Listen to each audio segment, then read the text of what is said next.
ये कहानी एक छोटे से जंगल की है जहाँ एक सुंदर टुनटुनी चिड़िया अपनी 11 बेटियों के साथ रहती थी। टुनटुनी चिड़िया बहुत ही मेहनती और ईमानदार थी। उसका नाम टुनटुनी था और वो हमेशा अपने बच्चों के लिए कुछ अच्छा करने की कोशिश करती रहती थी। टुनटुनी चिड़िया की शादी कालू कौवे से हुई थी। कालू कौवा शुरू से ही गुस्सैल स्वभाव का था। वो अक्सर टुनटुनी चिड़िया से छोटी छोटी बातों पर नाराज हो जाता था। टुनटुनी चिड़िया उसे समझाने की बहुत कोशिश करती थी, लेकिन कालू कौवे के दिल में कोई नरमी नहीं थी। वो हमेशा उससे बुरा बर्ताव करता।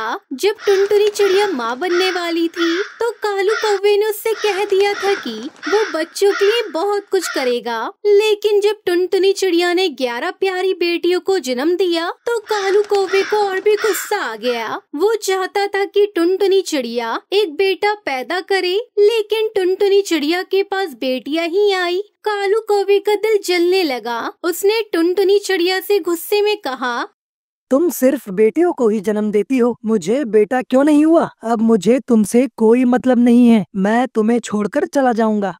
टुनटुनी बहुत ही दुखी हो गई, लेकिन वो चुप रही। उसने किसी भी तरीके से कालू कौवे को रोकने की कोशिश नहीं की। कालू कौवा गुस्से में घर छोड़कर उड़ गया। वो किसी और जगह रहने चला गया और टुनटुनी चिड़िया को अपनी 11 बच्चों के साथ अकेला छोड़ गया।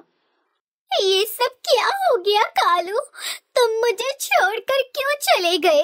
अब मैं बच्चियों का पालन पोषण कैसे करूंगी? मेरी नहीं तो अपनी बच्चियों के बारे में तो सोचते। टुनटुनी चिड़िया अकेली थी, लेकिन उसने हार नहीं मानी। उसने अपनी बेटियों को अच्छे संस्कार देने का वादा किया। वो रोज सुबह जल्दी उठकर अपने बच्चियों के लिए खाना जुटाने जाती। उसकी बेटियां भी उसकी मदद करने लगी। टुनटुनी चिड़िया ने अपनी बेटियों को भी सिखाया कि जीवन में मेहनत और ईमानदारी सबसे महत्वपूर्ण है। वो जंगल में जाकर जड़ी बूटियां, ताजे फल और बीज इकट्ठा करती थी। कभी कभी वो पेड़ों से कीड़े भी इकट्ठा करती और इन सब चीजों से वो अपनी बेटियों को खाना देती। समय के साथ उसकी बेटियां भी काम में माहिर हो गई। बेटा, तुम सब अब बड़ी हो गई हो और तुम सबने मेरा बहुत साथ दिया है। मैं चाहती हूँ आगे भी तुम अपनी हिम्मत और ईमानदारी से अपनी जिंदगी बिताओ। टुनटुनी चिड़िया हमेशा अपनी बेटियों को अच्छे संस्कार देने की कोशिश करती थी। वो उन्हें बताती थी कि सच्ची खुशी मेहनत में होती है। टुनटुनी चिड़िया की सबसे बड़ी शिक्षा थी, बेटा, जो काम सच्चाई से किया जाता है वो कभी बेकार नहीं जाता। एक दिन टुनटुनी चिड़िया ने अपनी बेटियों से कहा, हमारे पास बहुत सारी चीजें नहीं है, लेकिन हमें कभी भी किसी से किसी चीज की उम्मीद नहीं करनी चाहिए। हमें अपने पंख फैलाकर खुद अपनी उड़ान भरनी चाहिए। उसकी बेटियां उसकी बातों को समझने लगी। वो भी अपने अपने कामों में जुट गईं और दिन पर दिन मेहनत करने लगी और अच्छी सरकारी नौकरी करने लगी। अब टुनटुनी चिड़िया बहुत खुश थी। कुछ महीनों बाद कालू कौवे ने टुनटुनी और उसकी बेटियों के बारे में सुना। उसने सुना कि टुनटुनी ने अपनी बेटियों को बहुत अच्छे से पाला है और अब वो बहुत सक्षम हो गई है। कालू कौवे को अपनी गलती का एहसास हुआ। उसने सोचा, जो काम मैं करने में सक्षम नहीं था वह टुनटुनी चिड़िया ने बिना किसी शिकायत के कर दिया। मुझे अपनी गलती का एहसास हो गया है। बेटियां बोझ नहीं होती, वो तो घर की लक्ष्मी होती हैं। कालू कौवा पछताया। उसने ये तय किया कि वो टुनटुनी के पास वापस लौटेगा और अपनी गलती को सुधारने की कोशिश करेगा। वो टुनटुनी के पास आया और कहा, टुनटुनी, मुझे माफ कर दो। मैं अपने गुस्से में तुम्हें छोड़कर चला गया था, लेकिन अब मुझे यह एहसास हुआ है कि तुमने कितनी मेहनत की है। मैं तुमसे और हमारी बेटियों से मिलकर खुश हूँ। टुनटुनी चिड़िया ने कालू कौवे को माफ कर दिया। तुम जो भी हो, हम तुम्हें हमेशा अपनाएंगे। हमें कभी भी तुम्हारी जरूरत नहीं थी, लेकिन तुम हमारे साथ रहना चाहते हो तो हम तुम्हें अपने परिवार का हिस्सा मानते हैं कालू जी। कालू कौवे ने फिर से घर में रहना शुरू किया। वो अब टुनटुनी के साथ अपनी बेटियों की मदद करने लगा। उसने भी घर के कामों में मदद करना शुरू किया और टुनटुनी की मेहनत की सराहना की। समय के साथ टुनटुनी की और बेटियां भी बड़ी होने लगी। वो सब कुछ सीख चुकी थी और अब वो भी अपने अपने पंख फैलाकर उड़ने के लिए तैयार थी। टुनटुनी को गर्व था कि उसने अपनी बेटियों को आत्मनिर्भर समझदार बनाया था। मुझे आज अपनी बेटियों पर गर्व है, इसलिए कहते हैं बेटियां किसी पर बोझ नहीं होती। एक एक करके सभी बेटियां अपने अपने रास्ते पर चली गयी। कोई पेड़ों पर अपना घर बनाने चली गई, तो कोई खुले मैदानों में रहकर उड़ान भरने लगी। लेकिन सबका दिल हमेशा टुनटुनी के पास था। टुनटुनी चिड़िया की कहानी सिखाती है कि जीवन में चाहे जैसी भी परिस्थितियां हो, अगर इंसान मेहनत और ईमानदारी से काम करे तो वो कभी असफल नहीं होता। टुनटुनी ने साबित कर दिया कि प्यार, मेहनत और समर्पण से किसी भी मुश्किल को पार किया जा सकता है। कालू कौवे ने अपनी गलती से सीखा और टुनटुनी के साथ मिलकर परिवार को फिर से एकजुट किया। ये कहानी ये भी बताती है कि परिवार के रिश्ते कभी खत्म नहीं होते, अगर दिल में सच्चाई और प्यार हो। टुनटुनी चिड़िया अपने संघर्ष और परिश्रम से न केवल अपनी बेटियों को आत्मनिर्भर बनाया, बल्कि उसने पूरे जंगल को ये सिखाया कि जीवन में मेहनत से ही सफलता मिलती है। जंगल में टुनटुनी अपनी माँ टूनी के साथ किराए के घर में रहती थी। पिता के गुजर जाने के बाद वो अपनी माँ के साथ खिलौने और गुब्बारे बेचने का काम किया करती थी। गुब्बारे ले लो गुब्बारे, रंग बिरंगे गुब्बारे ले लो। आओ बच्चों, सस्ते में गुब्बारे ले लो। गुब्बारे बेचकर जो कुछ भी पैसे मिलते, उन्हीं से उनका गुजारा चल पाता था। एक दिन टुनटुनी अपनी माँ के साथ खिलौने बेचकर घर वापस लौट रही थी। तभी रास्ते में एक तेज रफ्तार की गाड़ी आ रही थी। टुनटुनी की माँ अपनी बेटी को उस हादसे से बचा लेती है, लेकिन उसकी वही मौत हो जाती है। टुनटुनी अब बिल्कुल अकेली हो गई थी। घर में जो भी राशन और थोड़ी बहुत जमा पूंजी बची थी, वो भी धीरे धीरे खत्म हो गई थी। तभी वहाँ पर घर का मकान मालिक जिगरबाज आता है। अरे ओ टुनटुनी, जल्दी से मेरा घर खाली कर दे। 3 महीने से तूने किराया नहीं दिया है। बाज अंकल, आप तो सब जानते हैं मेरे पास पैसे नहीं है, और जब मैं कमाऊंगी तो मैं आपके सारे पैसे चुका दूंगी। प्लीज मुझे घर से मत निकालिए। अगर आप मुझे घर से निकाल देंगे तो मैं कहाँ जाऊंगी? अच्छा, तो तूने मुझे पागल समझ रखा है? तुम मुझे इतने सारे पैसे कहाँ से ला कर दोगी? जल्दी से मेरा घर खाली कर दे और किसी अनाथ आश्रम में जाकर रह ले।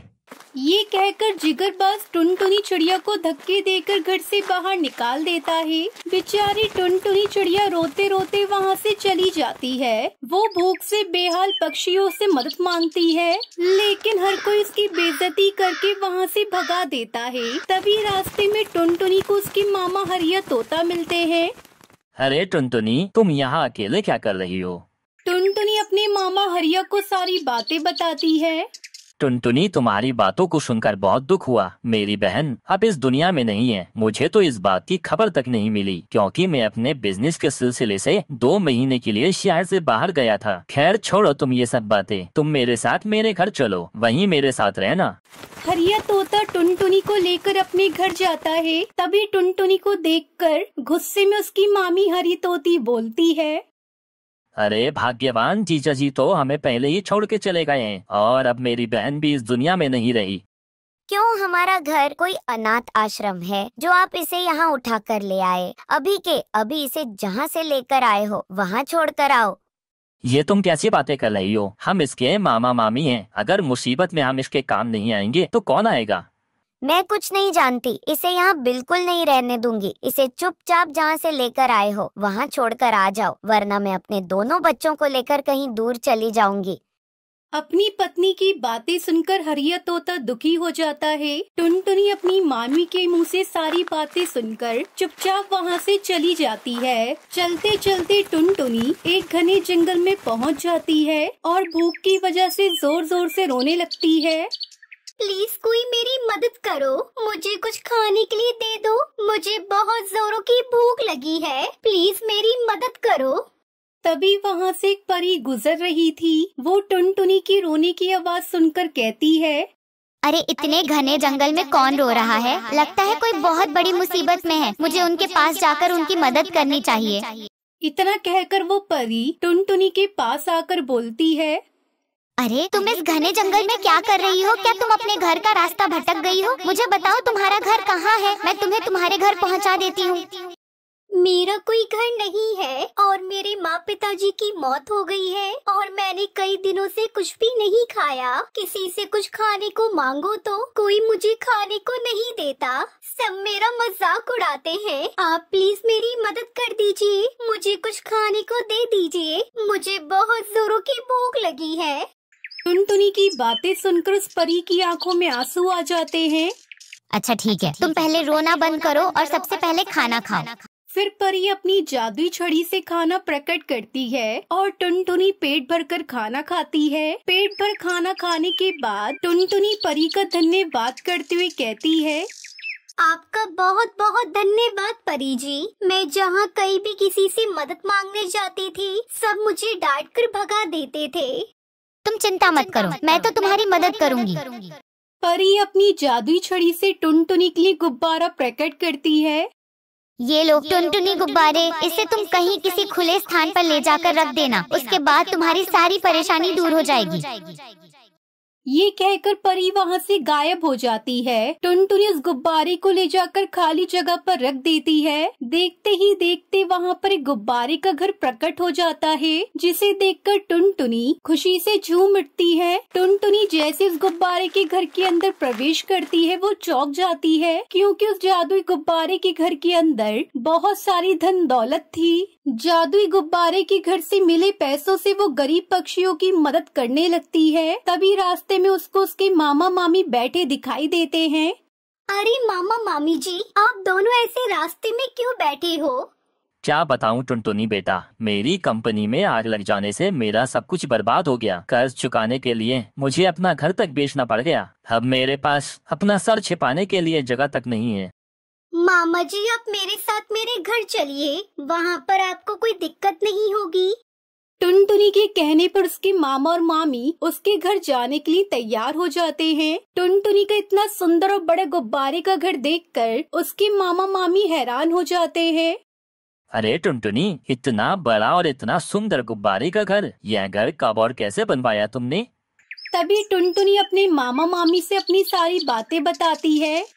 मामा जी, आप इस घर को अपना ही घर समझिए। आपको यहाँ जब तक रहना ही रहिए। आपको इस घर में कोई परेशानी नहीं होगी। टुनटुनी की बातें सुनकर उसकी मामी को अपने किए पर पछतावा होने लगता है। बेटा प्लीज मुझे माफ कर दे। जब तुम्हें हमारी जरूरत थी तब मैंने तुझे अपने घर में रखने से मना कर दिया, और आज तूने हमें रहने के लिए अपने घर में जगह दी, तो माफी मांगने के भी लायक नहीं हूँ बेटा। लेकिन हो सके तो मुझे माफ कर दे बेटा। कोई बात नहीं मामी जी, मुसीबत में अपने लोग ही काम आते हैं और आप तो मेरे अपने हो।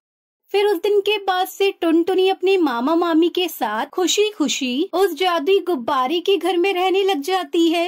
एक जंगल में टुनटुनी अपनी सास बबली कबूतरी और अपनी बेटी सुनहरी के साथ एक टूटे फूटे घोंसले में रहा करती थी, क्योंकि टुनटुनी के पति टुन्नू को शराब की बहुत बुरी लत लग गई थी और उसने अपनी शराब की लत में आकर अपना सारा घर बार दांव पे लगा दिया था, जिसकी वजह से उन दोनों सास बहू को अपना घर बार छोड़कर सड़क पर इधर उधर भटकना पड़ा। और सड़क पर रहते रहते उन दोनों सास बहू ने मिलकर रोड पर ही अपना छोटा सा घोंसला बना लिया और उनके घोंसले के पास ही घना जंगल था, जिसमें से वो दोनों सास बहू लकड़ियाँ काट कर रोजाना बाजार में बेचा करती थी और अपने परिवार को किसी तरह से 2 वक्त की रोटियां खिलाया करती थी। ऐसे ही एक दिन टुनटुनी अपनी बेटी को खाने के लिए रोटी और प्याज देती है। ये देखकर सुनहरी गुस्सा हो जाती है।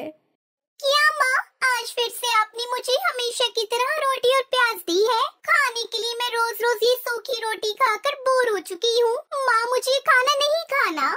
ऐसा नहीं कहते बेटा, तुम्हें नहीं पता तुम्हारी दादी और मैं इस 2 वक्त की रोटी के लिए कितनी मेहनत करते हैं। मुझे आपकी बकवास नहीं सुननी है माँ, और ये रूखी सूखी रोटी खाने से अच्छा है मैं पानी पीकर ही सो जाऊंगी।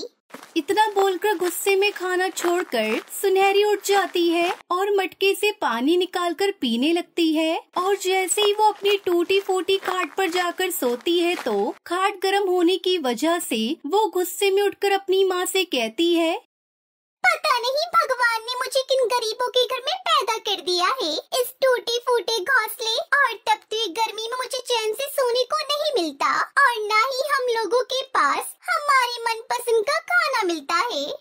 अपनी बेटी की ऐसी कड़वी बातें सुनकर टुनटुनी की आंखों से आंसू आ जाते हैं। ऐसे ही कुछ दिन और बीत जाते हैं और जब एक दिन टुनटुनी उसकी सास जंगल में लकड़ियाँ काटने जाती है तो टुनटुनी अपने सास से कहती है, माँ जी देखिए ना, कल तक यहाँ पर कितनी हरी भरी घास थी, लेकिन आज धूप की वजह से कितना सूखा पड़ा है।